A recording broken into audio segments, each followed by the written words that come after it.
মেসিকে ছাড়া অনেকেই আর্জেন্টিনার কথা ভাবতে পারে না। অনেকে ভাবে আর্জেন্টিনা মেসি ছাড়া অচল, মেসি না খেললে আর্জেন্টিনা জিততে পারবে না।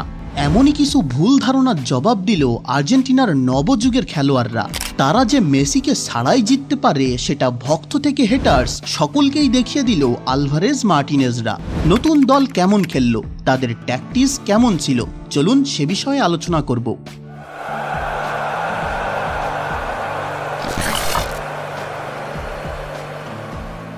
মেসি ইনজুরিজনিত কারণে গতকাল খেলেনি।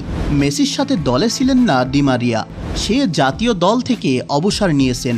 2023 সালের পর এই প্রথম এই দুই কিংবদন্তিকে ছাড়া মাঠে নামলো আর্জেন্টিনা। মেসির জার্সিতে মাঠে নেমেছিল পাওলো দিবালা এবং ডি মারিয়ার জার্সিতে লো সেলসো। লিওনেল স্কালোনি আবারও প্রমাণ করে দিলেন কোনো বিশেষ ব্যক্তি নির্ভর খেলা তিনি খেলান না, দলগত পারফরমেন্সই তার খেলার মূল ভিত্তি। আমরা যদি আর্জেন্টিনার গোলগুলোর উপরে নজর দিই তাহলে তা ভালোই বুঝতে পারবো। প্রথম হাফে তেমন ভালো খেলতে পারেনি আর্জেন্টিনা। সে সময় হয়তো অনেকেই ভেবেছিল মেসি নেই তাই এমন হচ্ছে। মূলত গতিময় ফুটবল খেলার চেষ্টা করলেও বলের নিয়ন্ত্রণ রাখতে হিমশিম খাচ্ছিল তারা। চিলিও গতির জবাব গতি দিয়ে দেওয়ারই চেষ্টা করেছে, কিন্তু প্রথম হাফে একবার বল পোস্টে মারা ছাড়া তেমন কিছুই করতে পারেনি অ্যালিস্টাররা। তবে দ্বিতীয় হাফের 3 মিনিটের মাথায় আর্জেন্টিনার করা গোলটি চোখ জুড়িয়ে দেওয়ার মতো গোল।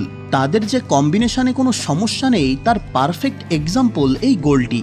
মাঝমাঠে খেলার দিক পাল্টে ডান প্রান্তে দাঁড়িয়ে থাকা রদ্রিগো ডিপালকে পাস দেন আর্জেন্টাইন ডিফেন্ডার ক্রিস্টিয়ান রোমেরো। বল নিয়ে বেশ খানিকটা এগিয়ে চিলির বক্সের ডান কোণ বরাবর দৌড়ানো ফরওয়ার্ড হুলিয়ান আলভারেজকে পাস দেন মিডফিল্ডার ডিপল। আলভারেজ চলতি বলই ক্রস করেন চিলির গোলপোস্টের সামনে। দৌড়ে এসে সামনে সেই ক্রস পেলেও দামি করেন আরেক ফরওয়ার্ড লাউতারো মার্টিনেজ। বোকা বনে যায় চিলির রক্ষণ, কারণ ওখান থেকে যে কারো শট না নেওয়াটাই স্বাভাবিক।